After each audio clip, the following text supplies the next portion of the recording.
La maison des ombres, l'histoire de Lydia Moore.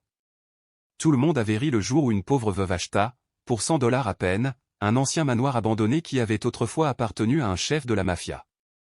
Les voisins disaient qu'elle venait de s'attirer une malédiction. Après tout, on racontait que des gens avaient disparu entre ces murs, et que des armes y avaient été découvertes. Mais quand la femme mit au jour une pièce cachée derrière un mur, ce qu'elle y découvrit bouleversa toute la ville. La pluie venait de cesser à l'aube, laissant sur les rues de Brookhaven un éclat d'argent pâle. C'était une de ces matinées où le monde semble vidé de toute chaleur, suspendu entre silence et oubli. Lydia Moore se tenait sur les marches fissurées de son immeuble, un vieux journal froissé entre les mains. Sa respiration formait de petites nuées qui se dissipaient aussitôt dans l'air froid. Le titre qui retint son attention n'avait rien d'extraordinaire, pas de scandale, pas de tragédie, juste une annonce discrète tout en bas des petites annonces. Pantouse à vendre grand, urgent, prix dérisoire. Elle faillit passer son chemin sans lire l'adresse. Ces derniers temps, sa vie n'avait été qu'une succession de fins. L'idée d'un commencement lui paraissait presque indécente, un luxe qu'elle ne méritait plus. Son mari était mort 2 ans plus tôt, dans un accident de voiture qui avait aussi emporté leur fils et leur fille. On lui avait dit qu'elle avait eu de la chance de survivre. Mais elle savait désormais que certains miracles coûtent trop cher. Depuis, elle vivait comme une ombre, passant d'un emploi à l'autre, d'une chambre meublée à une autre, traînant derrière elle plus de silence que d'espoir. Ce matin-là pourtant, quelque chose changea. Peut-être était-ce la lumière sur le bitume mouillé, ou le vide de l'appartement qu'elle ne pouvait plus payer. Peut-être simplement ce mot, pas cher. Elle entoura l'annonce d'un trait tremblant, la glissa dans sa poche comme si elle craignait qu'elle s'efface, puis partit. L'adresse la mena vers la zone industrielle, un quartier oublié de tous. Les rues, larges et désertes, semblaient respirer la fatigue du temps, les entrepôts et les vieilles bâtisses de briques se penchaient les uns vers les autres comme de vieux hommes épuisés. Sa petite voiture cahotait sur l'asphalte inégal jusqu'à ce qu'elle atteigne un portail de fer rouillé. Derrière, la maison se dressait, immense et muette. Elle semblait surgir de la terre comme une bête endormie, des murs de pierre couverts de lierre, des fenêtres hautes et sombres, un silence lourd. C'était la demeure Rosini, celle dont tout le monde parlait à voix basse. 20 ans plus tôt, Domenico Rosini, l'ancien, roi du quartier nord, y avait régné avec une main de fer. Son empire s'était effondré du jour au lendemain, trahison, disparition, argent caché, meurtre jamais élucidé, puis plus rien. Le manoir avait été saisi par la ville, mais personne n'avait osé y vivre depuis. L'agent immobilier l'attendait devant le portail. C'était un homme pâle, nerveux, qui regardait sa montre sans cesse. « Vous êtes sérieuse ?» demanda-t-il en forçant un sourire. « On dit que cette maison est maudite. »« Je ne crois pas aux malédictions, » répondit Lydia calmement. Il hocha la tête, sans y croire, et la guida à travers l'allée envahie d'herbes folles. L'air sentait la pierre froide et la pluie ancienne. Quand il poussa les lourdes portes, une bouffée d'air vicié s'échappa, portant avec elle des décennies de poussière et d'oubli. L'intérieur était démesuré. Le hall d'entrée s'élevait dans l'obscurité comme une cathédrale en ruine. Le marbre fissuré reflétait encore quelques éclats de lumière. Le grand escalier, à moitié dévoré par l'ombre, montait vers un étage invisible. Et malgré la décrépitude, une beauté persistait, les moulures dorées, les balustres sculptés à la main, les fresques effacées racontaient une grandeur révolue. 15 000 pieds carrés, 3 étages, dit l'agent. Il y a un ascenseur, mais il ne marche plus. Les canalisations fonctionnent. Le toit a été réparé l'an dernier. Avec un peu de travail, ce serait habitable. Combien ? demanda Lydia. Il hésita. Honnêtement ? La ville veut juste s'en débarrasser. C'est presque un don. Il vous suffit de payer les arriérés et les papiers. Personne n'en veut, Madame Moore. On dit que Rosini a enterré ses péchés ici. Lydia avança lentement, caressant le papier peint craquelé du bout des doigts. Elle sentait le poids des années dans chaque fibre, chaque silence. Et dans sa poitrine, une étincelle se ralluma, si personne n'en voulait, elle, oui. 2 semaines plus tard, l'affaire fut conclue. Ses dernières économies disparurent dans les signatures et les timbres officiels, la laissant presque sans rien. Mais quand elle revint au manoir avec ses maigres bagages et les 2 enfants qu'elle venait d'accueillir dans le cadre d'un programme de placement familial Jonah et May, des jumeaux timides aux yeux immenses, elle sut qu'il n'y aurait pas de retour en arrière. Le soleil se couchait quand les grilles se rouvrirent dans un grincement. Le gravier crissa sous les pneus. La maison se teintait d'une lumière orange, et un corbeau immobile les observait du faîte du toit. « C'est immense », murmura Jonah. Mais, le visage collé à la vitre, ajouta doucement. « Elle a l'air triste. »« Alors on va la rendre heureuse », répondit Lydia avec un sourire. Le jardin était envahi par les herbes hautes. L'air sentait la rouille et la terre humide. À l'intérieur, la poussière dansait dans les rayons du soir. Les meubles drapés de blanc semblaient des fantômes surpris dans leur sommeil. Seul le bruit régulier d'une goutte d'eau rompait le silence. Lydia ouvrit chaque volet, laissant la lumière pénétrer les ténèbres pièce après pièce. Chaque porte grinçait comme un souvenir qu'on dérange. Dans le grand hall, elle découvrit un piano ancien aux touches jaunies, un miroir fendu qui renvoyait son reflet en morceaux, et une cheminée emplie de cendres froides. Elle imagina les rires, la musique, les festins qui avaient jadis animé ces lieux puis le silence brutal qui avait tout englouti. Cette nuit-là, ils s'installèrent dans ce qui semblait être l'ancienne bibliothèque. Les enfants s'endormirent vite, épuisés. Lydia resta éveillée, écoutant la respiration du manoir, le craquement du bois, le gémissement des vitres, le souffle du vent dans les fissures. Étrangement, elle ne ressentait pas la peur, mais une paix fragile. Comme si la maison, elle aussi, cherchait à guérir. Vers l'aube, elle se leva. La lune baignait le hall d'une lumière laiteuse. Sur les murs, les fresques d'anges et de lierre semblaient reprendre vie. Dans le reflet d'une vitre, elle crut voir une ombre derrière elle. En se retournant, il n'y avait rien, sinon le parfum fané d'un vieux parfum oublié. Elle resta longtemps au pied de l'escalier, la main posée sur la rampe. Là-haut, le plancher gémit doucement, comme si la maison respirait dans son sommeil. Peut-être son imagination. Peut-être autre chose. Mais Lydia ne recula pas. Elle murmura dans l'air immobile. Nous sommes chez nous, maintenant. Dehors, la ville dormait, ignorante du fait que derrière ces murs maudits, une étincelle de vie venait de renaître. Pour la première fois depuis des décennies, des lumières vacillantes illuminèrent les fenêtres fissurées faibles, tremblantes, mais bien réelles, comme le battement d'un cœur oublié. Ce simple geste d'entrer là où tous avaient fui allait réveiller un secret enseveli sous des couches de mensonges. Un secret capable de changer à jamais la signification du nom Rosini. Le vent se leva, faisant frissonner le lierre sur les murs. Et quelque part, dans les profondeurs du manoir, une porte se referma toute seule, comme pour saluer la nouvelle venue. Le matin suivant, la lumière grise filtra à travers les persiennes. L'air glacé rendait chaque souffle visible. Lydia se redressa lentement, le dos endolori par le sol dur. Elle écouta les craquements réguliers du vieux manoir qui s'éveillait. Sous les murs, les tuyaux battaient faiblement, pareil à un cœur enfoui sous la pierre. La maison était vivante, à sa manière, vieille, obstinée, pleine de secrets. Quand Lydia sortit sur la terrasse, la ville s'étendait en contrebas, noyée dans un voile de brume et de soleil pâle. De là-haut, même le quartier industriel semblait apaisé. Et pour la première fois depuis très longtemps, Lydia Moore sentit dans sa poitrine autre chose que le vide, une promesse. Celle qu'au milieu des ruines, quelque chose pouvait encore renaître. La maison Rosini. Lydia savait ce que les gens murmuraient là-bas, au-delà des ruelles et des façades défraîchies. Les rumeurs filaient plus vite que la vérité, et dans les petites villes ou les quartiers oubliés des grandes cités, les commérages prenaient racine comme du lierre, étouffant tout ce qu'ils touchaient. La nouvelle s'était déjà propagée comme un feu d'herbe sèche, une veuve sans le sou et 2 enfants placés venaient d'emménager dans le manoir Rosini. À midi, les rires avaient commencé. Cela débuta à l'épicerie. Lydia était venue y acheter des produits de nettoyage, son panier rempli d'éponges, de savon et d'espoir discret. Le caissier, un jeune homme au sourire trop large et au cœur trop étroit, fit teinter la caisse avec une ironie mal contenue. « Vous êtes la dame qui a acheté la maison du meurtre, pas vrai ?» lança-t-il d'un ton faussement enjoué.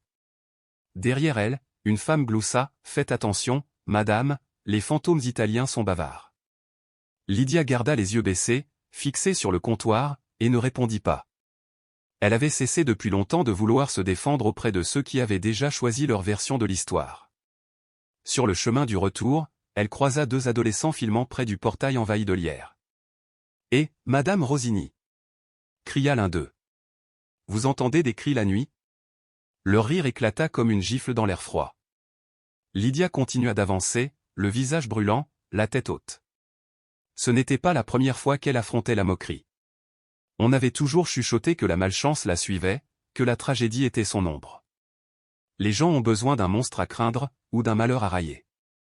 Elle leur offrait les deux. À l'intérieur, les enfants exploraient la demeure. Jonah, le plus âgé, avait trouvé un vieux miroir fendu dans une chambre où les vignes s'étaient glissées par la fenêtre ouverte, courant sur les murs comme des veines d'émeraude. Mais, elle, s'était assise devant une malle pleine de draps jaunis et de robes fanées. « Ça sent les fleurs mortes », murmura-t-elle. « Oui », répondit Lydia avec un sourire doux. « Les fleurs qui ont aimé la lumière trop longtemps. » Ce jour-là, ils travaillèrent ensemble à dégager le grand hall. La poussière s'éleva en nuages dorés, dansant dans les rayons de soleil qui perçaient les vitres sales. Peu à peu, sous la crasse et les toiles d'araignée, la maison révéla des traces de sa splendeur passée, une rampe d'escalier sculptée d'anges aux ailes ternies, un sol de marbre veiné d'or et de bleu, et au-dessus de la cheminée, les restes d'une fresque une femme tenant une couronne de laurier, les yeux mi-clos de tristesse. Même en ruine, c'était beau. Tragiquement beau. Mais dehors, les rires continuaient. Chaque jour apportait son lot d'insultes, de curieux, de visiteurs attirés non par la compassion mais par le spectacle de la folie supposée. Un journal local publia un entrefilet. Une veuve s'installe dans le manoir du mafieux, courage ou démence? Lydia le lut une fois, plia calmement la feuille, et la jeta au feu. Les enfants la virent faire sans un mot. Ils comprirent que parfois, le feu est la seule réponse juste. Les nuits étaient les plus dures. La maison gémissait comme si elle se souvenait de ce qu'elle aurait préféré oublier. Certaines pièces restaient glacées, figées hors du temps. Une nuit, dans la cuisine, Lydia aperçut des empreintes dans la poussière, de petits pieds nus, d'enfants, appartenant à personne. Mais refusa dès lors de dormir seule. Ils installèrent leur couchage dans la bibliothèque, près du vieux piano, où la lueur du couloir leur offrait un semblant de sécurité. Mais Lydia refusait d'avoir peur. La peur, pensait-elle, est un luxe réservé à ceux qui ont encore quelque chose à perdre.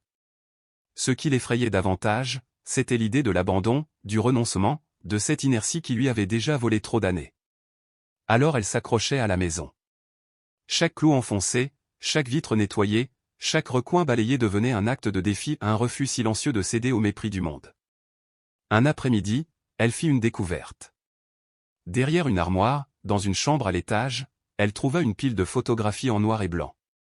Mariage, baptême, repas de famille. Domenico Rosini, le parrain des journaux, y apparaissait souriant, soulevant sa fille dans les airs, tenant la main de sa femme lors d'un pique-nique d'été. Lydia resta longtemps à contempler ces images fragiles. Leur joie poussiéreuse lui serra le cœur. Elle rangea les photos dans une petite boîte en bois et, chaque soir, avant de dormir, les regardait encore. Plus elle les observait, moins elle parvenait à concilier l'homme des clichés et le monstre des rumeurs. Peut-être, songea-t-elle, que les monstres ne naissent pas ainsi. Peut-être sont-ils seulement des âmes qui ont perdu leur route. Quelques jours plus tard, alors qu'elle frottait la suie de la cheminée, Jonah accourut, brandissant un morceau de journal jauni. « Regarde !» Le titre annonçait « L'Empire Rosini s'effondre. Les autorités saisissent les biens. La maison scellée. » Sous l'article, une photo du manoir, autrefois éclatant.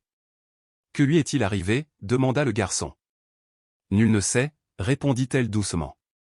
Certains disent qu'il s'est enfui. D'autres qu'il a été trahi par ses propres hommes. La police n'a jamais retrouvé le corps. Mais, blotti contre sa couverture, osa. « Tu crois qu'il était méchant ?» Lydia hésita. « Je crois que c'était un homme. Il a fait de bonnes choses, et d'horribles aussi. Mais je crois que cette maison, elle, se souvient des bonnes. » Ce soir-là, après que les enfants se furent endormis, elle retourna dans la pièce des souvenirs. Dans un vieux coffre, elle découvrit d'autres traces, lettres, reçus, invitations. Les lettres, pour la plupart, étaient en italien, écrites d'une main élégante. Elle ne comprenait pas tout, mais quelques-unes étaient en anglais. Sur l'une d'elles, une phrase l'arrêta. « Ils ne me laisseront jamais partir, mais je trouverai le moyen de leur laisser quelque chose de pur. » Elle relut la ligne encore et encore, caressant l'encre du bout du doigt. Quelque chose en elle se mit à vibrer une reconnaissance silencieuse, comme si ces mots lui étaient adressés à travers le temps. Les jours raccourcirent, et le vent d'hiver fit taire les moqueries. Les voisins, désormais plus curieux que moqueurs, passaient parfois devant le portail ouvert. Une vieille femme, un panier de pain au bras, osa franchir l'allée. « J'ai bien connu la femme de Rossini, dit-elle. Elle nourrissait les chats errants, là-bas, près du mur. Les gens oublient qu'elle était gentille. Lydia la remercia, mais lut la pitié dans son regard. Pour eux tous, elle restait une folle qui parlait aux fantômes. Elle s'en moquait désormais. Chaque jour, elle déterrait un fragment de vie, un jouet oublié, un portrait jauni, un verre à vin encore posé sur une étagère, comme si son propriétaire allait revenir. Chacun de ces objets murmurait un morceau d'histoire, et Lydia sentait naître en elle une étrange mission, reconstituer la mémoire du lieu. Peu à peu, la maison cessa de paraître hostile. Quand le vent soufflait par les fenêtres brisées, il ne gémissait plus, il respirait. Les craquements du plancher devinrent familiers, presque réconfortants. Elle laissait désormais la lumière dorée des couloirs allumée la nuit, pour que les ténèbres ne soient jamais totales. Un soir, après une longue journée de labeur, elle leva les yeux vers le plafond peint du grand hall. La lampe oscillait, et dans la poussière en suspension, elle distingua les contours effacés d'angelots et de fleurs. Un serrement la prit à la poitrine, tristesse et émerveillement mêlés. « On te ramène à la vie » murmura-t-elle. Lentement, mais sûrement. À cet instant, les phares d'une voiture balayèrent les vitres. L'espace d'un souffle, son reflet se mêla à une autre silhouette, un homme grand, vêtu à l'ancienne, se tenant à ses côtés. Elle cligna des yeux et il avait disparu. Un simple jeu de lumière, peut-être. Ou peut-être la maison lui rappelait-elle qu'elle n'était pas seule. Cette nuit-là, elle rêva de rire dans les couloirs, non pas les ricanements cruels de la ville, mais des éclats doux et chaleureux. Une voix d'homme, une voix de femme, des enfants courant dans l'escalier. À son réveil, l'air portait un parfum de fleurs fanées et de poussière, et lorsqu'elle passa devant le piano, elle crut entendre une touche vibrer sous ses doigts. Le monde extérieur continuait de juger. Mais à l'intérieur, quelque chose changeait. Le silence n'était plus un poids, mais une présence. Les ombres n'étaient plus menaçantes, mais vivantes. Lydia commençait à voir la demeure non comme un tombeau de fautes, mais comme un corps blessé qui réapprenait à respirer. Et dans cette renaissance, elle trouvait la sienne. Le lendemain matin, elle sortit étendre des draps sous le soleil d'hiver. Un garçon à bicyclette passa devant la grille. « Eh, madame !» cria-t-il. « On dit que votre maison mange les gens. » Son rire se perdit au loin. Lydia esquissa un vrai sourire, rare et tranquille. « Alors elle doit avoir très faim, » répondit-elle calmement. « Ne t'approche pas trop. » Et pour la première fois depuis des années, elle rit. Un rire clair, sans amertume. La maison ne lui faisait plus peur. Le passé non plus. Elle comprenait désormais que la peur appartient à ceux qui détournent le regard. Elle, au contraire, plongeait les yeux dans les ténèbres, et y découvrait la lumière. Sous les couches de poussière et les années de moquerie, quelque chose patientait. Une histoire que les murs avaient gardée, une vérité prête à se révéler à celle qui aurait le courage d'écouter. Lorsque la première neige tomba, le manoir ne lui sembla plus étranger. Les rires et les ragots s'étaient dissipés en murmures lointains. Et dans la maison Rosini, devenue abri, le craquement du bois et le soupir du vent n'étaient plus que les battements d'un cœur ancien à un cœur qu'elle venait de ramener à la vie. Chaque matin, Lydia s'éveillait au murmure du vent glissant entre les volets fendus et au bourdonnement lointain de la ville, étouffée par la distance. Durant ces premières secondes de conscience, elle pouvait presque croire qu'ils avaient toujours appartenu à ce lieu. La demeure, jadis hostile, semblait s'être apaisée. Elle demeurait ancienne, marquée par le temps, mais quelque chose en elle avait changé, un silence nouveau, comme une respiration contenue, l'attente d'un secret sur le point d'être révélé. La lumière d'hiver entrait avec une douceur rare, arrondissant les angles les plus durs, enveloppant les pièces d'une clarté fragile qui rendait même la poussière presque belle. Lydia passait ses journées à nettoyer, réparer, explorer. Pièce après pièce, elle avançait méthodiquement, balayant le passé une poignée de poussière à la fois. L'air sentait le bois ancien, la cire oubliée, et cette odeur subtile des vies disparues. Chaque tiroir, chaque armoire qu'elle ouvrait libérait des traces humaines, lettres jaunies, mouchoirs brodés, photographies pâlies, flacons de parfum dont l'essence d'ambre persistait encore, légère, presque timide.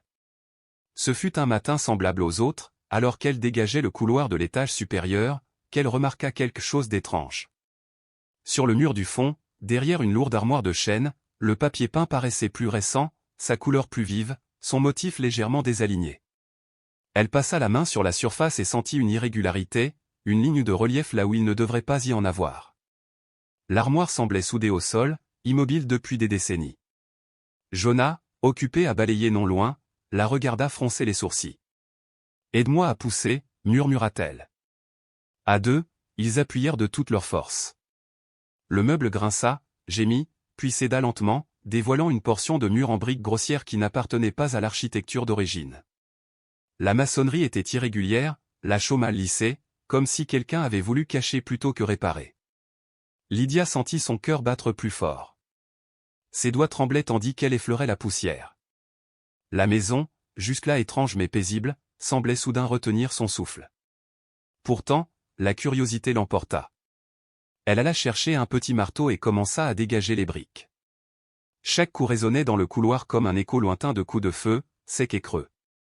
Derrière les premiers fragments, elle distingua l'obscurité et dans cette obscurité, un éclat de métal. Lorsqu'elle eut enfin élargi l'ouverture, sa main toucha le fer froid d'une boîte scellée par un cadenas rouillé. Elle la tira vers elle, tout ça sous le nuage de poussière centenaire. Jonah s'approcha, les yeux brillants. « C'est un trésor ?» demanda-t-il, mi-sérieux, mi-rêveur. Lydia ne répondit pas. L'objet pesait lourd, trop lourd pour être vide. Cette nuit-là, lorsque les enfants furent endormis, elle posa la boîte sur la table de la cuisine. Sous la lumière unique de l'ampoule, les ombres s'étiraient, dansant sur les murs fissurés. Elle introduisit la lame d'un ciseau sous le verrou corrodé, força lentement. Le métal céda dans un gémissement, et le couvercle s'ouvrit. Pas d'or. Pas de bijoux. À l'intérieur, un paquet de papier relié par une lanière de cuir, quelques photographies noires et blancs, recourbées par le temps, et un petit carnet brun dont la couverture lisse semblait avoir été caressée des centaines de fois. Les images montraient une famille rassemblée dans les jardins qu'elle connaissait déjà, le même manoir, mais vivant, éclatant de soleil et de rire. Un homme grand, large d'épaules, au visage à la fois doux et fatigué, tenait une femme vêtue d'une robe d'été. Leurs enfants jouaient dans l'herbe. Au dos d'une photo, une inscription, 1959 à Maria, mon cœur. Lydia ouvrit le carnet. L'écriture, penchée et régulière, semblait posée avec soin, presque avec douleur. La première page portait une phrase, pour ceux qui ne sauront jamais la vérité. Elle lut lentement, à la lueur vacillante de la lampe. L'auteur parlait d'affaires, de trahison, d'un homme pris entre la loyauté et sa conscience. Il évoquait l'empire qu'il avait bâti dans la peur et la corruption, et la façon dont la mort de sa femme l'avait dégoûté du monde qu'il avait créé. Il confiait avoir blanchi de l'argent, non par cupidité, mais pour financer quelque chose qu'il appelait la Casa de la Luz, la maison de la lumière. Page après page, les mots prenaient la forme d'une confession sans témoin. L'homme parlait de ses associés, de leurs menaces, de sa décision de rompre. « Ils ne me laisseront jamais partir », écrivait-il, « mais je dois leur laisser quelque chose de pur avant qu'ils ne m'effacent. » Les doigts de Lydia tremblaient. Chaque ligne semblait respirer. Comme si la maison elle-même avait attendu qu'elle vienne écouter. Elle lut jusqu'à l'aube. Quand la première lumière toucha les fenêtres, elle savait. Le nom au bas des pages, Domenico Rosini, l'ancien roi de la pègre, celui dont le manoir portait la légende des meurtres et des disparitions.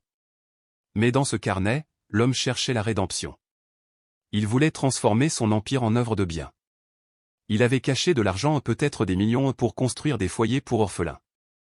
Il avait rédigé des lettres, dessiné des plans, contacté des associations qui n'avaient jamais reçu les fonds, car il avait disparu avant de pouvoir les envoyer. Le carnet s'interrompait brusquement après un dernier message, « Si je disparais, ils diront que j'ai fui.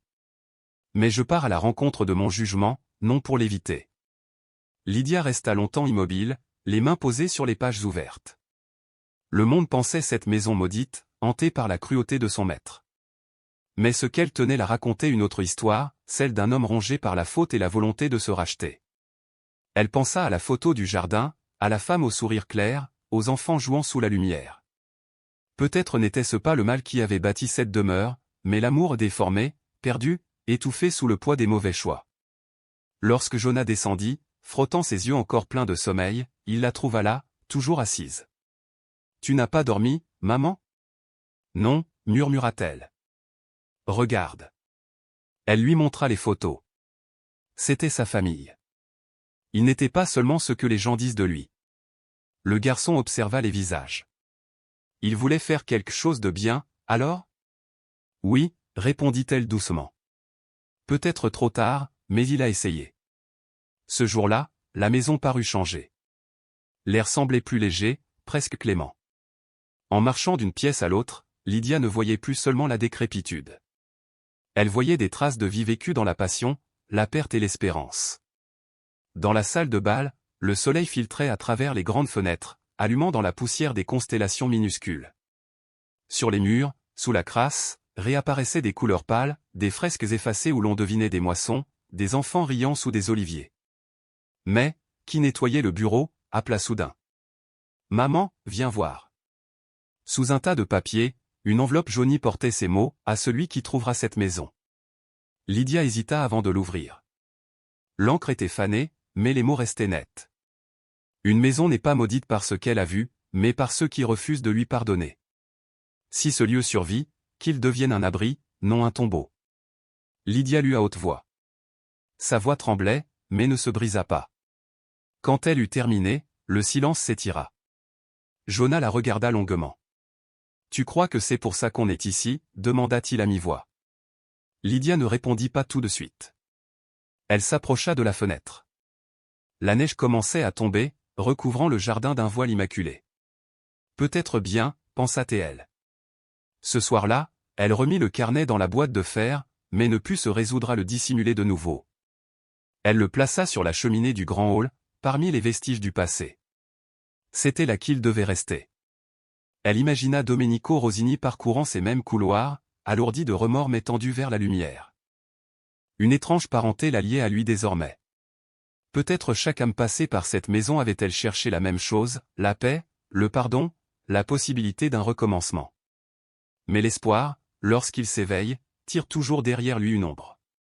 Bientôt, Lydia sentit un frisson nouveau dans les murs, une présence discrète. Certains soirs, quand le feu déclinait, elle croyait entendre des pas au-dessus d'elle, alors que les enfants dormaient. Une autre fois, en dépoussiérant le piano de la bibliothèque, elle aperçut l'empreinte fraîche d'un doigt sur le vernis. La maison se souvenait. Elle s'éveillait. Lydia n'en eut pas peur. Plus maintenant. Elle savait qu'à chaque révélation correspondait un prix, mais elle ne pouvait plus s'arrêter. Elle entreprit de classer les documents, de traduire les passages italiens, de dater chaque lettre. Peu à peu, elle retraçait la vie de l'homme et la sienne se transformait aussi. Plus elle lisait, plus elle sentait qu'elle se reconstruisait, pierre après pierre, mot après mot. Cette nuit-là, la neige redoubla, effaçant la ville sous un silence ouaté. Le vent hurlait dans les cheminées, et la vieille demeure vibrait comme une bête endormie qui s'éveille. Lydia, assise près du feu, rouvrit le carnet et murmura aux flammes. « Tu as voulu faire le bien. Peut-être qu'il n'est pas trop tard. » Dans les chambres, les enfants dormaient paisiblement. Les rires moqueurs du voisinage s'étaient tus depuis longtemps. Le manoir avait retrouvé sa solitude. Et dans ce silence, Lydia sentit pour la première fois depuis des années une véritable appartenance. La maison n'était plus un refuge, elle devenait un sanctuaire. Dehors, la tempête rugissait, mais à l'intérieur régnait une paix étrange. Elle crut voir les silhouettes de la famille Rosini traverser les couloirs non plus en spectres de peur, mais en âmes apaisées, reconnaissantes.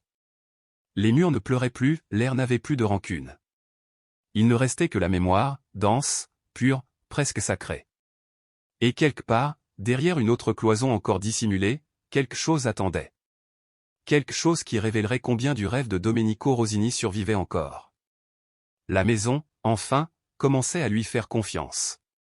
Elle s'ouvrait, lentement, couche après couche comme un cœur qu'on apprend à guérir. La maison qui voulait se racheter. Pour chaque vérité qu'elle lui offrait, la maison exigeait du courage en retour. Lorsque Lydia éteignit enfin le feu et gravit l'escalier, elle s'arrêta à mi-chemin. En bas, le hall baignait encore dans une lueur rougeoyante. Sur la cheminée, le vieux carnet qu'elle avait découvert semblait palpiter doucement dans les braises mourantes, tel un cœur qui refusait de s'éteindre. Elle eut un sourire fatigué, empreint de tendresse. « Demain, murmura-t-elle. Demain, nous verrons bien ce que tu caches encore. » Et, comme pour lui répondre, la maison poussa un soupir long et doux, un frémissement presque humain, avant de retomber dans le silence.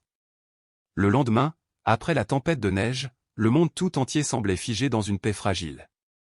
Les collines étaient drapées d'un voile blanc, et le ciel, d'un gris pâle, s'étendait comme une mer immobile. À l'intérieur du manoir Rosini, le silence n'était pas un vide, mais une présence, une écoute attentive, un souffle suspendu entre les murs. Lydia traversait les couloirs glacés, sa respiration dessinant de petits nuages dans l'air. Les planches gémissaient doucement sous ses pas. Le feu de la veille n'était plus qu'un souvenir de cendres, mais ce qu'elle avait lu brûlait encore dans son esprit. Les lettres, le carnet, les fragments d'une vie passée avaient transformé l'histoire de cette demeure. Ce n'était plus le repère d'un criminel, ni la ruine d'un monstre, c'était l'œuvre inachevée d'un homme qui avait tenté, avant de mourir, de se racheter. Jonah Aimé était déjà levé. Enveloppé dans des chandails trop grands, les joues roses de froid, il déambulait dans les couloirs poussiéreux comme deux explorateurs dans un royaume endormi.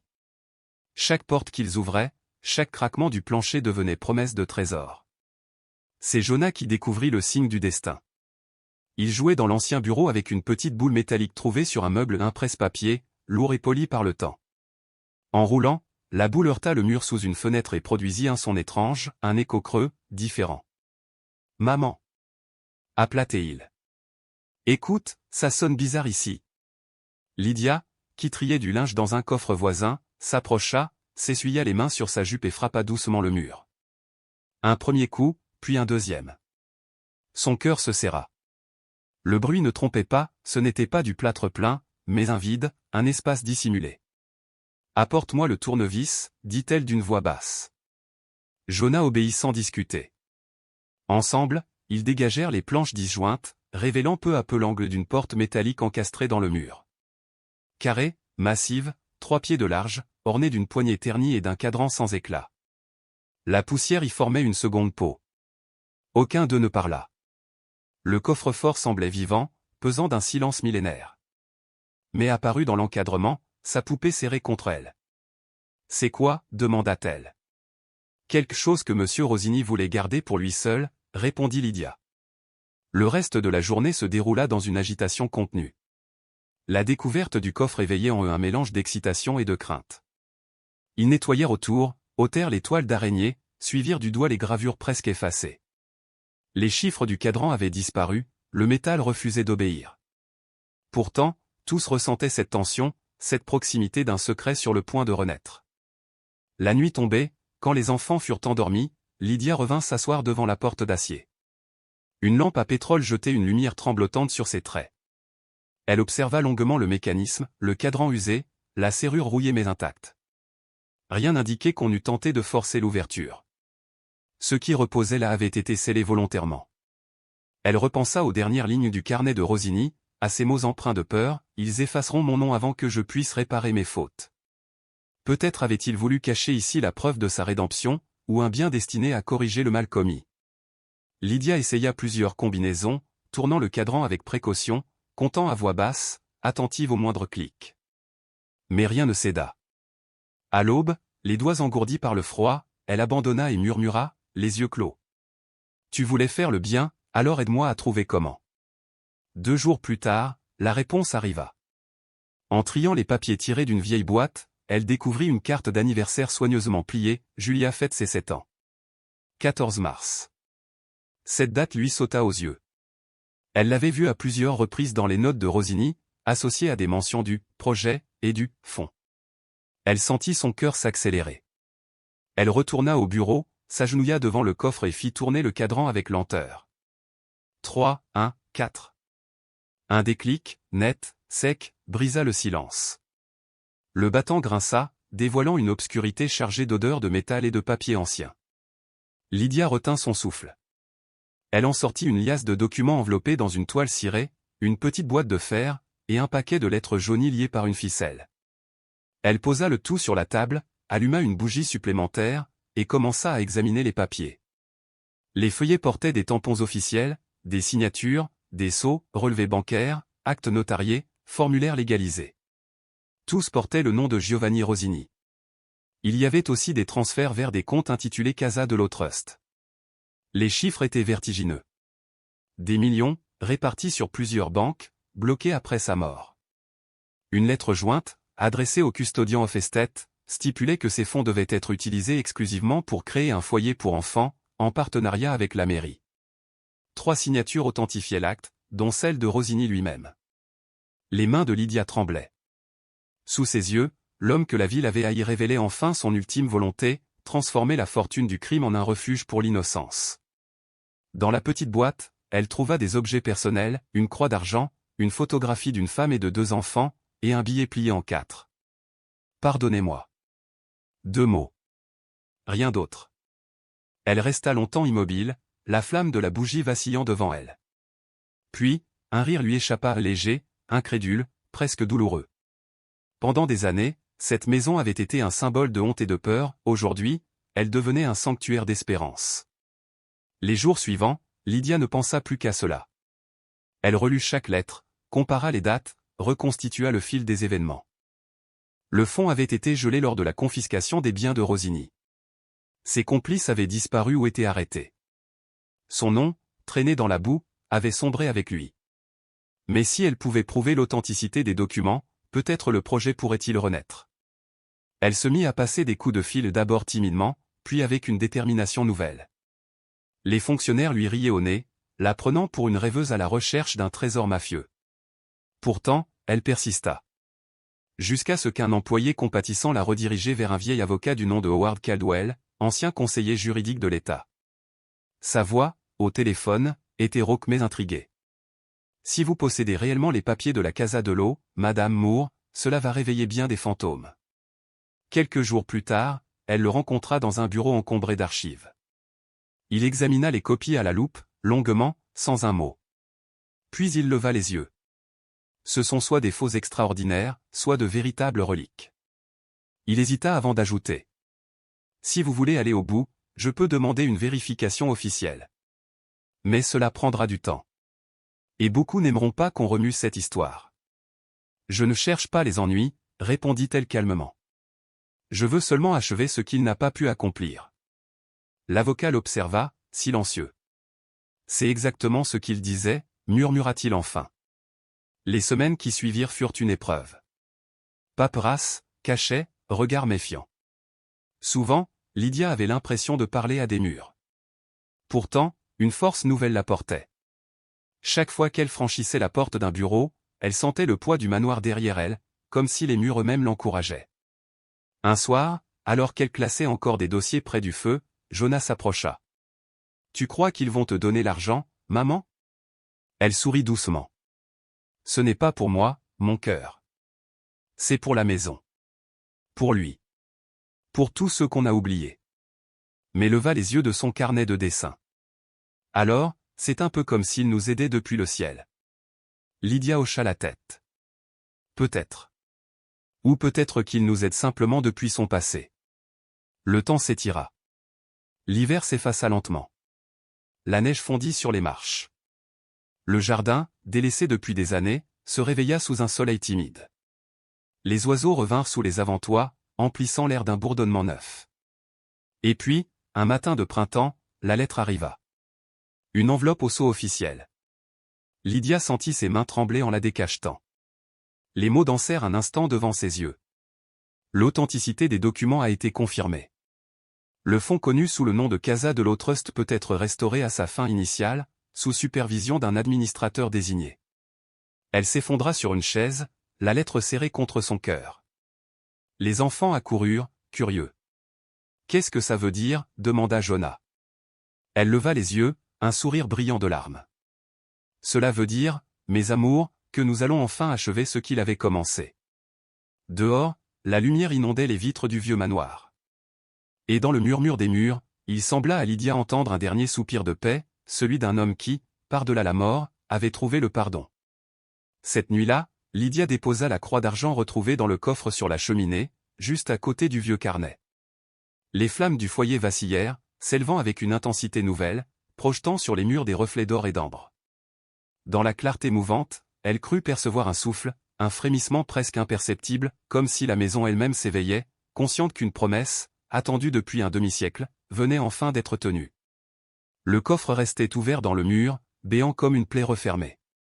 Il n'était plus symbole d'avidité, mais de rédemption. Dans ce vide désormais paisible, Lydia sentit naître une émotion étrange, un mélange d'humilité et d'espérance.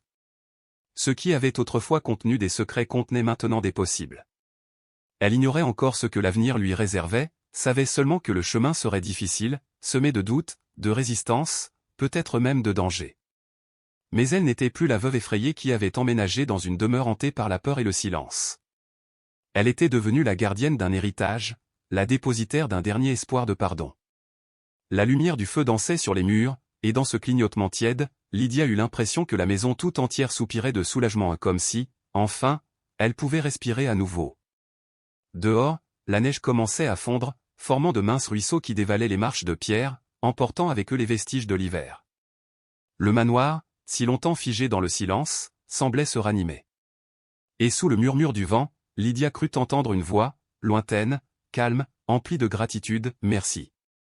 Le printemps arriva timidement cette année-là, pâle et hésitant, comme un enfant qui craint de troubler un deuil encore frais. Les neiges persistantes se retirèrent peu à peu, laissant derrière elles des ruelles brillantes de pluie et d'eau fondue. Dans le jardin, les premières pousses vertes traversèrent la terre encore gelée, et le lierre, accroché au mur de pierre, frémissait comme s'il sortait d'un long sommeil. À l'intérieur, les marteaux remplacèrent le silence. Le claquement des outils, le frottement des pinceaux, les pas des ouvriers emplissaient les couloirs autrefois muets. On replâtrait, on repeignait, on réparait. Pour la première fois depuis 50 ans, la maison retrouvait la rumeur de la vie. Un après-midi, Lydia resta immobile dans le vestibule. Le soleil traversait les hautes fenêtres, se brisant en éclats lumineux sur le sol fraîchement ciré.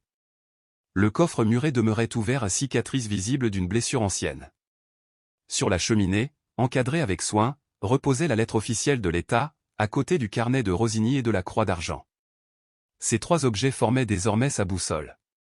Chaque décision qu'elle prenait tournait autour de la promesse qu'ils incarnaient, accomplir le rêve inachevé d'un homme qui avait voulu réparer ses fautes.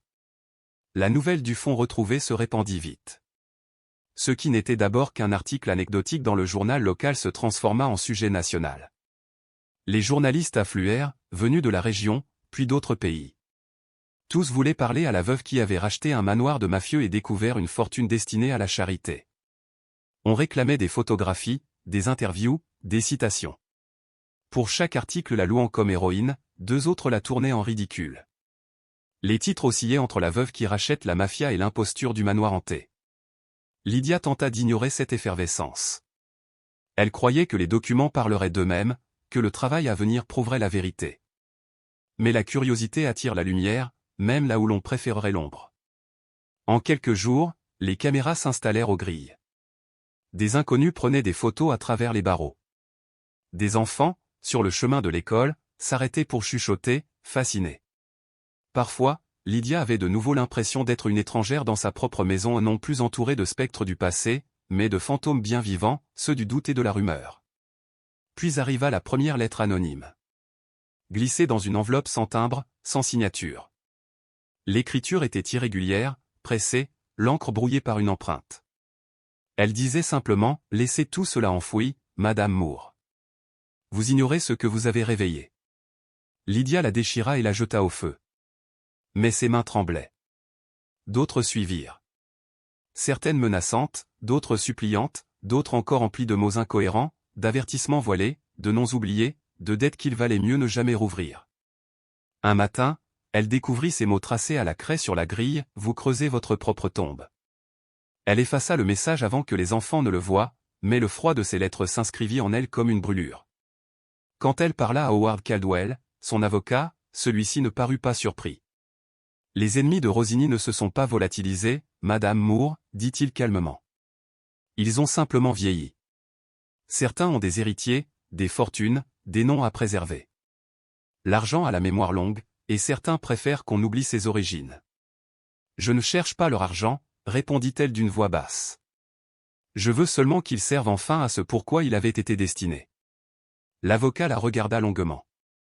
C'est précisément pour cela que vous êtes dangereuse. L'enquête sur le trust Rosigny dura des mois. Les fonctionnaires se succédaient, les inspecteurs examinaient chaque pierre, chaque document. Les journalistes revenaient sans cesse, flairant le scandale. Certains politiciens faisaient mine de s'y intéresser, d'autres espéraient discrètement que l'affaire s'éteigne d'elle-même. Qu'une femme pauvre, veuve, étrangère à leur cercle découvre un secret d'une telle importance dérangeait l'ordre établi. Mais peu à peu, un autre courant se forma, discret, bienveillant. Une vieille voisine, celle-là même qui lui avait jadis apporté du pain, revint cette fois avec des fleurs. Elle confia qu'elle avait connu la fille de Rosigny. Elle disait que son père n'était pas un monstre, seulement un homme qui avait fait de mauvais choix. On oublie trop souvent que la bonté peut se cacher sous de lourdes fautes. Bientôt, des bénévoles vinrent offrir leur aide, d'anciens ouvriers, des étudiants, des retraités. Un menuisier, qui avait jadis travaillé pour les Rosini, revint poncer la rampe de l'escalier. Il nous payait bien, vous savez. Il respectait ses hommes. Ce n'était pas le diable qu'on décrivait dans les journaux. Mais malgré cette solidarité renaissante, la menace persistait, tapie dans les ombres. Des voitures inconnues stationnaient la nuit devant la maison. Une serrure forcée, un bruit de pas sur le gravier, un faisceau de lampes glissant sur les vitres. Lydia apprit à dormir d'un œil, un téléphone d'un côté, un couteau de cuisine de l'autre. Le manoir, redevenu refuge, semblait à nouveau encercler d'yeux invisibles. Un soir, alors qu'elle triait une pile de courriers officiels, un bruit sec retentit dans le grand hall, le verre éclaté d'une fenêtre. Les enfants dormaient à l'étage. Lydia s'avança prudemment. La lune baignait le sol d'une lueur laiteuse. Au milieu des éclats gisait une pierre. Autour, un papier enroulé. Arrêtez de creuser. C'est votre dernier avertissement. Elle resta là, immobile, le cœur battant dans sa gorge. Puis, lentement, elle marcha jusqu'à la cheminée, jeta le papier dans le feu, et le regarda se tordre, se réduire en cendres. Elle ne prévint pas la police. À quoi bon? On lui aurait simplement dit que ces choses arrivaient quand on remuait les cendres des crimes anciens. Mais Lydia refusa de céder à la peur. Le lendemain matin, elle prit la main des enfants. « Vous vous souvenez de ce que je vous ai dit à propos de Monsieur Rosini » demanda-t-elle. Jonah hocha la tête. Qu'il voulait réparer ses erreurs. « Et que nous l'aidons à le faire » ajouta May. Lydia sourit. « Alors nous continuons. Quoi qu'il arrive. » Ce jour-là, elle décida enfin de parler publiquement. Un jeune journaliste, respectueux, lui proposa une entrevue pour exposer la vérité de ses démarches. Elle accepta. L'entretien eut lieu dans le grand salon où la lumière de l'après-midi faisait scintiller la poussière en suspension. Sa voix resta posée, mais ferme. Elle parla du carnet de Rosini, du fonds de bienfaisance, du rêve d'une maison pour les enfants sans foyer. Il a bâti un empire de pouvoir, dit-elle, mais il voulait qu'il devienne une maison de miséricorde. Je crois que les intentions comptent encore. En quelques jours, l'article fit le tour du pays. Cette fois, les lettres qui affluèrent n'étaient plus des menaces, mais des messages d'encouragement. On lui proposa de l'aide, des dons, du temps. Des étudiants créèrent une campagne en ligne pour soutenir son projet. La moquerie laissa place à l'admiration. Mais la lumière attire toujours les ombres. La nuit suivant la publication, alors qu'elle faisait la vaisselle, le téléphone sonna. Lydia décrocha. Silence. Puis un souffle, régulier. Enfin, une voix d'homme, basse, rauque. Vous croyez le sauver? Vous ne faites que réécrire des mensonges. Puis la ligne coupa. Lydia resta figée, le combiné serré dans sa main tremblante. La peur remonta comme une marée, mais elle ne la laissa pas submerger. Elle comprit alors que la vérité n'est pas dangereuse parce qu'elle détruit mais parce qu'elle oblige à voir. Parce qu'elle force les vivants à se souvenir de ce qu'ils auraient préféré effacer. Et dans la maison, le feu brûlait encore, projetant sur les murs l'ombre mouvante d'une femme debout, seule, mais invincible. La renaissance de la maison Rosini. Le lendemain matin, Howard Caldwell appela. Sa voix tremblait encore d'incrédulité. Le comité de révision s'est réuni hier, annonça-t-il. Ils ont accepté de débloquer une partie des fonds pour la restauration du domaine, à titre provisoire. Vous l'avez fait, Madame Moore. Lydia s'assit lentement, saisissant le bord de la table comme si le monde autour d'elle vacillait. C'est réel, murmura-t-elle. Aussi réel que tout ce qui est sorti du passé de cet homme, confirma Caldwell. Mais soyez prudente. Certains ne vous pardonneront jamais d'avoir réussi. Cette nuit-là, Lydia se tint de nouveau dans le grand hall, là où le coffre-fort B est toujours, encastré dans le mur. Le vent s'engouffrait par les vitres brisées de l'étage, apportant avec lui une odeur lointaine de pluie. Elle leva les yeux. Les rires des enfants résonnaient à l'étage, rebondissant sur le marbre comme une musique depuis longtemps oubliée. Pour la première fois depuis des années, ce son ne lui parut plus déplacé. La maison semblait, timidement, accepter la joie à nouveau. Avant d'aller se coucher, elle s'arrêta devant la cheminée. Sur la tablette reposait le carnet trouvé dans le coffre. La flamme vacillante de la bougie caressait la couverture usée. Elle l'ouvrit à la première page. À ceux qui ne connaîtront jamais la vérité. Un sourire effleura ses lèvres. Nous la connaissons maintenant, murmura-t-elle. Au loin, le tonnerre roula à travers l'horizon, mais cette fois, le grondement ne lui inspira aucune peur. Elle avait affronté pire. Le manoir aussi. Ce qui l'effrayait désormais, ce n'était plus le danger, mais le poids d'une mission, la conscience d'être devenue la gardienne d'un héritage plus vaste qu'elle-même, d'un souffle de rédemption qui attendait depuis un demi-siècle de renaître. Les semaines suivantes virent le retour des ouvriers, cette fois payés grâce au fonds du trust nouvellement débloqué. Ils réparèrent les toitures, remplacèrent les vitres, restaurèrent les escaliers de marbre menant à l'étage. Chaque coup de marteau résonnait comme une approbation. Les bénévoles revenaient aussi, les bras chargés de vivres, de fleurs, d'outils. On entendait des éclats de rire, des appels, le chant des oiseaux nichés dans le lierre. Le manoir ne ressemblait plus à une demeure hantée. Il vibrait à nouveau, traversé par le souffle de la vie. Une après-midi, alors que le soleil couchant transformait les couloirs en rivières d'or, une jeune journaliste lui demanda. « Vous croyez que le fantôme de Domenico Rosini veille encore ici ?» Lydia eut un sourire tranquille. « Peut-être, répondit-elle. Mais je ne pense pas qu'il hante les lieux. Je crois qu'il repose enfin. » Cette nuit-là, avant de monter se coucher, elle s'arrêta devant le coffre-fort désormais vide. Autrefois symbole de peur et de convoitise, il était à présent sanctifié par ce qui l'avait rendu possible. L'air sentait la peinture fraîche et le plâtre. Lydia posa la main sur la porte métallique glacée. « Nous l'avons fait, Domenico, chuchota-t-elle.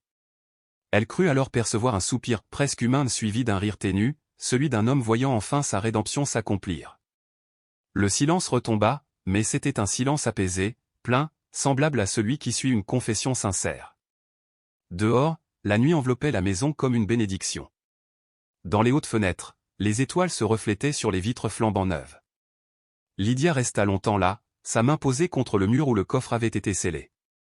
Elle songea à tout le chemin parcouru, de la dérision au respect, de la peur au pardon. Le passé chuchotait encore, mais sa voix était devenue douce, presque maternelle, la guidant vers l'avenir. Les spectres de la cupidité et de la honte s'étaient effacés, remplacés par un souffle d'espérance. Quand elle éteignit les lumières et gravit l'escalier, ses pas se mêlèrent au murmure du vent dans la charpente.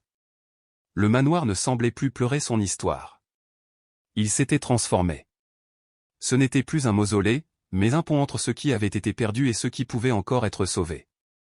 Et bien qu'elle ne le vît pas, Lydia savait que Domenico Rosini demeurait là, quelque part entre ses murs, témoin silencieux d'une promesse tenue. Sa maison redevenait enfin ce qu'il avait voulu qu'elle soit, non pas un monument au péché, mais un sanctuaire vivant, preuve que le cœur humain, lorsqu'il s'accroche à la lumière, peut réparer même les ruines les plus sombres.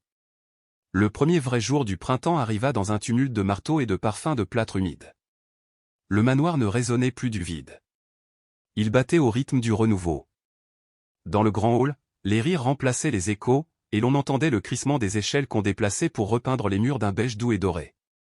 Les lustres, ternis depuis des décennies, furent descendus et nettoyés.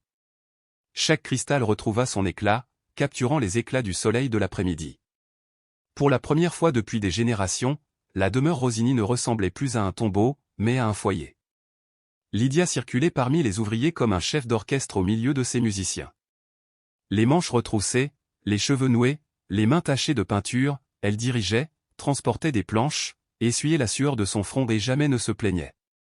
À la voir ainsi, on aurait dit une femme ressuscitée. Pourtant, seule elle savait combien de fois elle avait failli renoncer avant que tout cela ne commence. Sur sa table de nuit, la lettre confirmant la libération partielle des fonds reposait encore. Le papier était ramolli à force d'avoir été relu.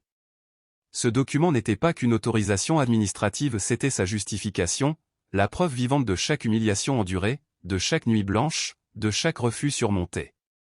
Les enfants, Jonah et May, couraient dans les couloirs avec des seaux et des pinceaux, s'inventant des aventures d'explorateurs dans un palais perdu. Leurs éclats de rire tissaient une trame joyeuse au-dessus du vacarme des outils. Le charme brisé du silence ancien se dissipait enfin. Chaque matin, Lydia accomplissait le même rituel. Elle ouvrait les grandes portes d'entrée et laissait la lumière du jour inonder le vestibule. « Il faut que la maison respire », disait-elle toujours. Ensuite, elle parcourait chaque pièce, inspectant les progrès, les vitres neuves, les rampes polies, le jardin renaissant. Les voisins, jadis moqueurs, la saluaient désormais avec respect. Certains même proposaient leur aide. Un maçon retraité vint rebâtir le mur du jardin. Des étudiants de l'université plantaient des fleurs les week-ends. Ce lieu qu'on disait maudit devenait un chantier collectif, une œuvre de rédemption partagée. À la fin d'avril, des échafaudages encerclaient la façade. Sous la brosse des peintres, la pierre grise retrouvait sa clarté. Les ouvriers mirent au jour des détails oubliés, les initiales des Rosini gravées dans la pierre au-dessus du portail, de petits chérubins cachés dans les motifs de lierre. Lydia effleura ces lettres du bout des doigts. Elle imagina l'artisan qui les avait sculptées, peut-être Domenico lui-même. Partout désormais, elle sentait sa présence non plus comme un fantôme, mais comme un témoin apaisé, veillant sur le retour à la vie de son rêve. La première métamorphose visible eut lieu dans la bibliothèque. Autrefois, c'était la pièce la plus sombre de la maison, les étagères s'effondraient, la poussière étouffait l'air, le plafond portait les cicatrices de l'humidité. Aujourd'hui, c'était le cœur battant du domaine. De hautes bibliothèques de chêne neuf bordaient les murs, garnies de livres donnés par les habitants du quartier. Près de la fenêtre trônait un piano restauré. Les jours de soleil, Messi asseyait, jouant des gammes hésitantes. Les notes claires flottaient dans les couloirs, pareilles à des éclats de lumière sur l'eau. Parfois, Lydia l'écoutait depuis la porte, émue. Elle imaginait alors une autre petite fille, jadis, à la même place Julia Rosini, jouant pour son père pendant qu'il rêvait, dans son bureau, d'un avenir où ses murs résonneraient encore d'innocence. Dehors, le jardin s'épanouissait en une explosion de couleurs. Les fleurs sauvages repoussaient là où régnaient jadis les ronces. Au centre de la cour, la vieille fontaine, muette depuis un demi-siècle, se remit à chanter. C'était Lydia elle-même qui avait découvert la canalisation brisée dans la cave. Elle avait commandé une nouvelle pompe avec les fonds du trust. Le matin où l'eau jaillit de nouveau en une arche argentée sous le soleil, elle éclata de rire, un rire pur, libéré, presque enfantin. Les voisins rassemblés applaudirent, émus. Depuis, le murmure de la fontaine accompagnait les après-midi. Mais même au milieu de cette renaissance, le passé continuait parfois de se manifester. Un jour, en retirant un vieux panneau près de l'escalier de service, un ouvrier mit au jour un petit tiroir dissimulé. À l'intérieur, un seul objet, un cheval en bois, jouet d'enfant, peint autrefois de couleurs vives aujourd'hui ternies, dont il manquait une roue. Un jouet simple, façonné à la main sans doute par un père aimant. Lydia le plaça sur la cheminée, à côté du carnet de Rosini. Il lui semblait juste que ce symbole d'amour, perdu au cœur du crime, retrouve enfin la lumière. Les semaines passèrent. La ville tout entière finit par s'intéresser à ce miracle de renaissance. Les autorités, autrefois sceptiques, vinrent constater les travaux et hochèrent la tête, impressionnés. Les démarches pour créer la fondation caritative avancèrent plus vite que prévu. Lydia avait choisi son nom, Casa della Luce, la maison de la lumière. Elle expliqua aux enfants. Parce que la lumière n'efface pas le passé, elle le rend visible. Au début de l'été, les premiers pensionnaires arrivèrent. Des enfants timides, silencieux, venus d'orphelinats ou de familles trop pauvres pour les garder. Lydia les accueillait un par un, s'agenouillant pour croiser leurs regards. Ici, leur disait-elle, ce n'est pas une institution. C'est une maison. Elle leur montrait leur chambre, claire, simple, aux draps frais et aux fenêtres grandes ouvertes sur le matin. Jonah aimait s'était autoproclamés guides officiels. Ils faisaient visiter la bibliothèque, la cuisine, et révélaient les meilleurs recoins où se cacher pour être seul mais jamais trop seul. Le soir, quand le silence retombait, Lydia se tenait souvent au haut de l'escalier. Elle écoutait les rires étouffés, les chuchotements, les pas légers sur le parquet. Et elle savait, avec une certitude tranquille, que la maison Rosini avait enfin trouvé sa raison d'exister, offrir refuge à ceux qui avaient perdu la lumière et leur apprendre, doucement, à la retrouver. Sous la lueur douce du matin, la maison résonnait de murmures et de rires. Des voix d'enfants, des chuchotements apaisants, le froissement des couvertures, une symphonie de vie qui emplissait chaque couloir de chaleur.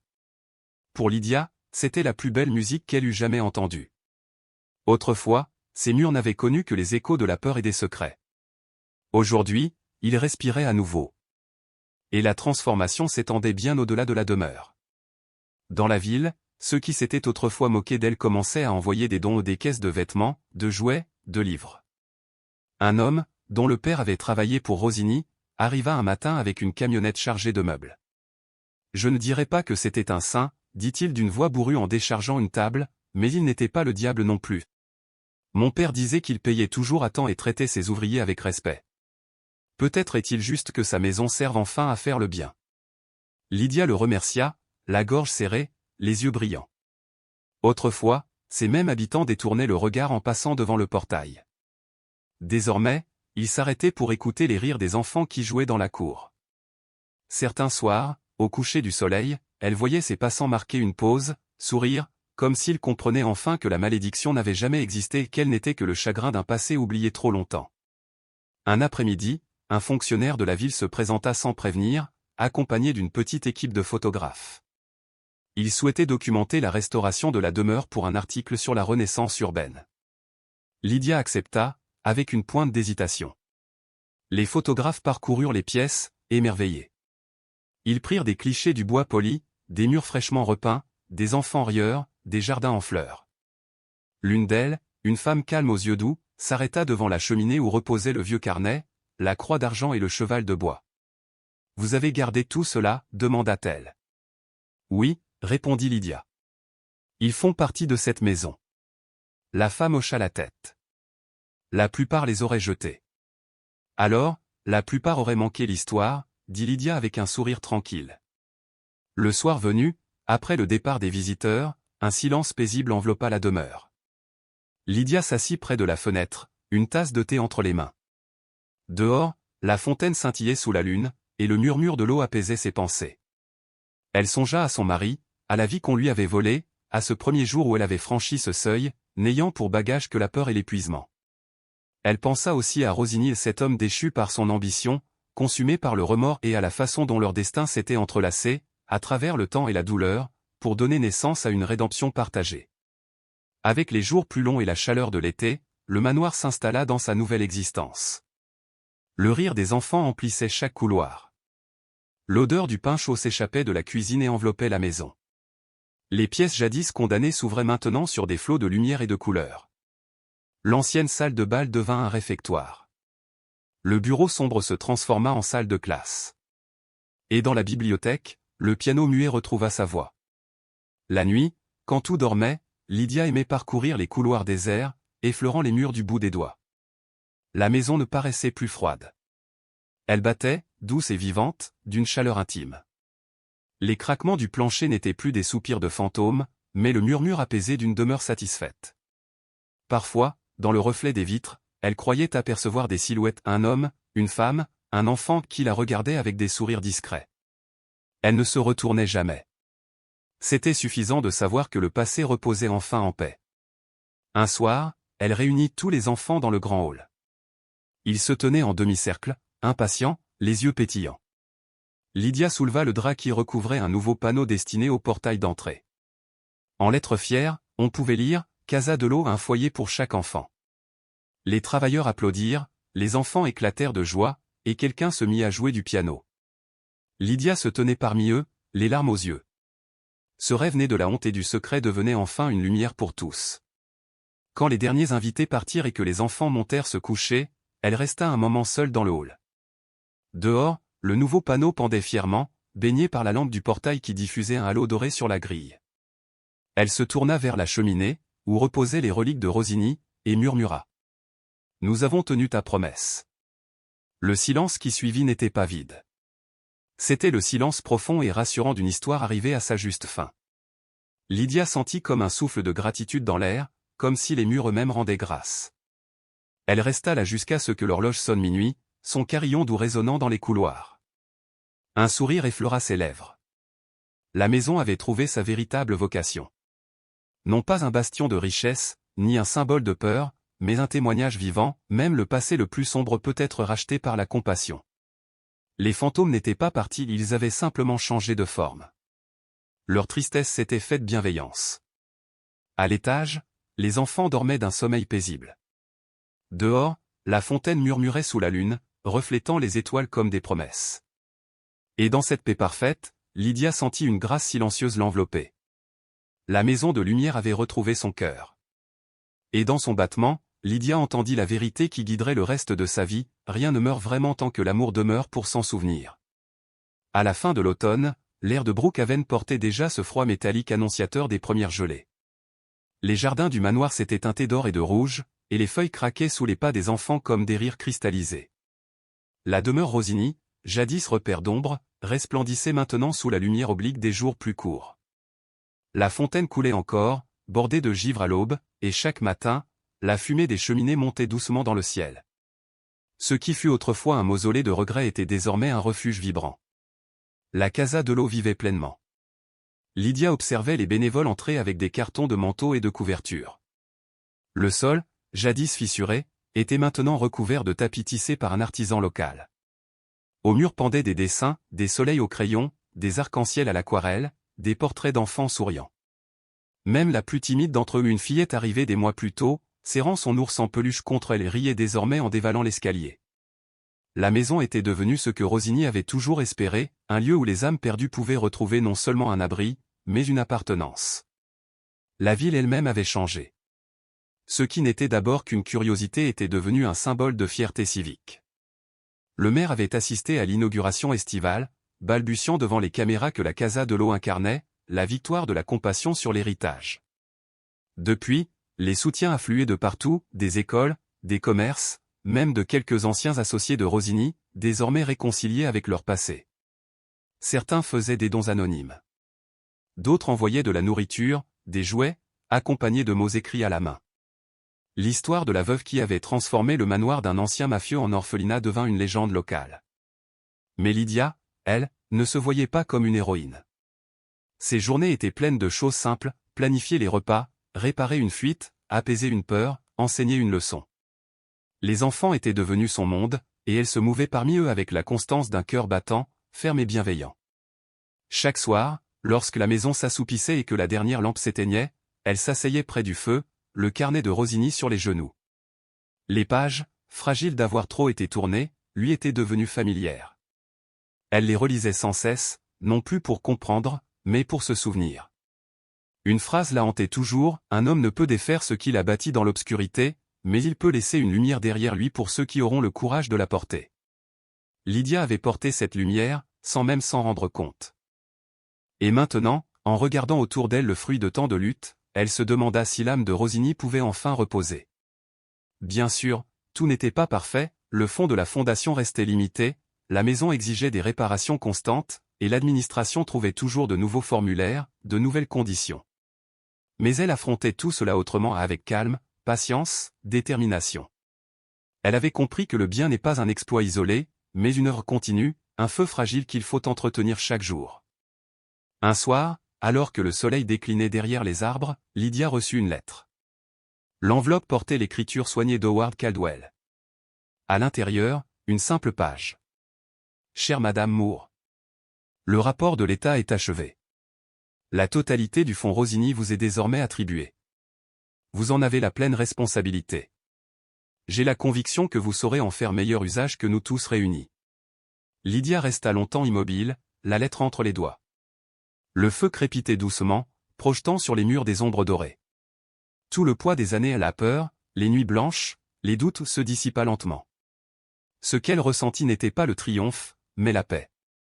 L'histoire s'achevait, non dans le tumulte, mais dans la grâce. Le lendemain matin, elle rassembla les enfants dans le grand hall. L'air embaumait la cannelle, vestige du petit déjeuner. Jonah aimait s'assire devant elle, les yeux brillants. Lydia lut la lettre à haute voix. Quand elle eut fini, un silence ému plana une seconde, puis une salve d'applaudissements éclata, sincère et joyeuse, emplissant la Casa de l'eau de lumière. La maison, jadis bâtie sur la peur, respirait désormais l'espérance. Et Lydia, debout au centre du hall, sut que la promesse de Rosigny et la sienne venait enfin d'être tenue. De petites mains battaient des applaudissements, des voix s'élevaient, pleines de joie, et les rires montaient jusqu'aux voûtes de la grande salle. Cela signifie que nous pourrons aider encore plus d'enfants, dit Lydia, un sourire tremblant aux lèvres, les yeux brillants de larmes. Cela signifie que cette maison ne sera plus jamais vide. Cet après-midi-là, elle marcha seule dans le jardin. Les feuilles tombaient en abondance, formant des draps d'or le long des allées. Elle s'arrêta près de la fontaine, où l'eau scintillait encore malgré la morsure du froid, et laissa son esprit remonter le fil du chemin parcouru. Depuis le petit appartement décrépit où elle avait découvert cette minuscule annonce, jusqu'au jour où elle avait franchi pour la première fois les grilles envahies de lierre du manoir Rosigny. Le monde qu'elle habitait alors était étroit, étouffé par la peine et la survie. Ce lieu n'avait pas seulement transformé son existence, il lui avait rendu la foi en la grâce, en la bonté des choses imprévues.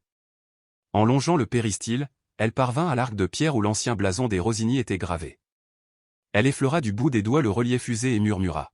« Tu as tenu ta promesse. » Le vent lui répondit par un souffle léger, chargé du parfum de la terre et de l'automne. Pendant un instant, il lui sembla entendre une musique très douce, le murmure lointain d'un piano, égaré quelque part entre le souvenir et le réel. Elle sourit et reprit le chemin de la maison. À l'intérieur, les préparatifs du festival d'hiver avaient déjà commencé. Les enfants découpaient des étoiles de papier qu'ils suspendaient au plafond, les bénévoles installaient des guirlandes lumineuses le long des escaliers. La clarté chaude des ampoules transformait le grand hall en une constellation de lumière vivante. Quelqu'un avait trouvé un vieux tourne-disque parmi les meubles remisés, et bientôt une valse s'éleva, remplissant la maison d'un battement de cœur musical. Le rythme la ramena vers un autre temps, celui qu'elle n'avait fait qu'imaginer, lorsque la famille Rosigny dansait ici, sous ces mêmes lustres. Désormais, d'autres pas résonnaient, plus légers, plus libres, réécrivant la musique du passé. Cette nuit-là, lorsque les enfants furent couchés et que les lumières s'éteignirent, Lydia resta seule dans la bibliothèque.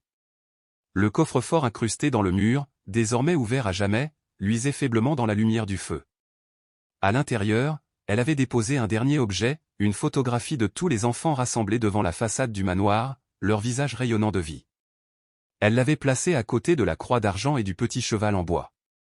Elle imagina l'esprit de Rigny veillant sur eux, souriant devant la transformation de son héritage. Jonah descendit l'escalier en silence, les yeux encore pleins de sommeil. « J'arrive pas à dormir », murmura-t-il. Elle lui sourit et tapota la place à côté d'elle. « C'est l'excitation », dit-elle doucement. « Demain sera un grand jour. » Il hocha la tête et posa la tête sur son épaule. « Tu crois qu'il sait ? Le monsieur qui a construit cette maison ?» Lydia contempla les flammes. « Oui, je crois qu'il sait. Et je crois qu'il est enfin en paix. » Ils restèrent longtemps ainsi, écoutant le feu crépiter. Quand la respiration de Jonah devint régulière, elle l'embrassa sur le front et le porta jusqu'à sa chambre. Le couloir était calme, troublé seulement par le grincement familier des vieilles planches sous ses pas. Dans les dortoirs, des murmures de rêve flottaient dans l'air. Elle resta un instant à les contempler, le cœur plein à déborder. Cette année-là, la neige tomba plus tôt. À la mi-décembre, le manoir était entièrement vêtu de blanc, son toit miroitait sous le soleil pâle du matin. Les habitants de la ville vinrent admirer les décorations, apportant des cadeaux et des plats fumants, emplissant les couloirs du brouhaha des conversations et des rires. Le festival devint une tradition annuelle, une fête non seulement de l'hiver, mais de l'espérance retrouvée. La demeure qui autrefois faisait peur à tout Brookhaven en était devenue le cœur battant. Les années passèrent, et la Casa de l'Or continua de grandir. Les fonds se multiplièrent grâce aux dons et aux subventions, de nouvelles ailes virent le jour, des salles de classe, une serre jardin, un petit atelier d'art. Les enfants qui étaient arrivés tremblants et affamés repartaient des années plus tard, solides et confiants. Certains revenaient même comme bénévoles, désireux d'offrir à d'autres ce qu'ils avaient reçu. Lydia vieillissait avec la maison. Ses cheveux prirent la couleur de l'argent, ses mains devinrent fines comme du parchemin, mais son esprit demeurait lumineux. Les soirs tranquilles, elle s'asseyait près du feu avec les plus grands et leur racontait des histoires, non de malheur, mais de renaissance. Elle parlait de l'homme qui avait bâti le manoir, expliquant comment même une vie marquée par la faute pouvait finir dans la rédemption. Les gens ne sont pas les pires choses qu'ils ont faites, leur disait-elle souvent. Parfois, le bien arrive trop tard pour celui qui l'a rêvé, mais il arrive quand même, et c'est déjà beaucoup. Un matin de printemps, elle sut que son œuvre touchait à sa fin.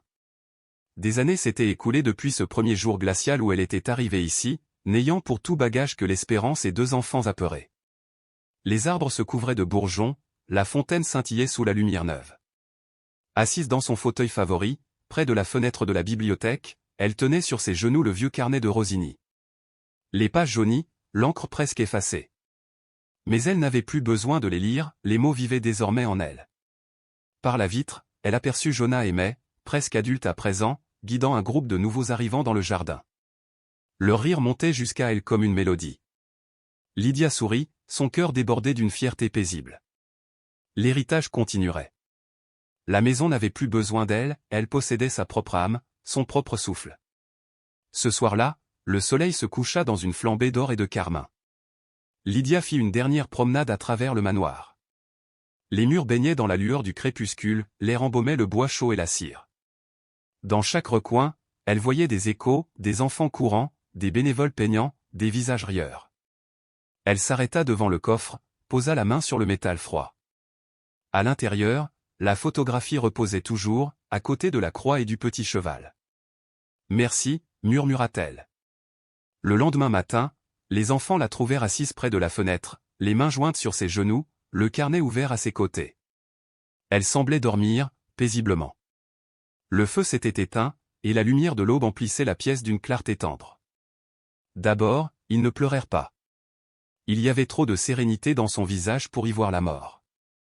Puis, quand les larmes vinrent, ce ne fut pas de tristesse, mais de gratitude pour cette femme qui avait transformé les ténèbres en refuge. La ville tout entière pleura sa disparition avec une sincérité silencieuse. Les journaux la surnommèrent la Dame de Lumière. La Casa de l'Or poursuivit sa mission, grandissant année après année, financée par ceux-là même qui l'avaient autrefois méprisée. Le manoir resta tel qu'elle l'avait façonné, un phare pour les oubliés.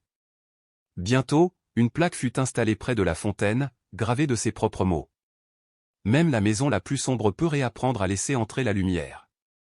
Et lorsque le vent passait à travers le lierre, que le soleil du soir déposait ses derniers reflets sur les vitres, certains juraient apercevoir une silhouette dans l'embrasure de la porte, une femme qui souriait, baignée dans la clarté du crépuscule. Était-ce souvenir, imagination ou quelque chose au-delà? Nul ne le sut jamais. Mais une chose demeura certaine, la maison qu'elle avait sauvée ne retomba plus jamais dans le silence. La fontaine murmurait, les murs semblaient respirer, et les rires d'enfants s'élevaient encore, porteurs d'une lumière qui ne s'éteindrait plus.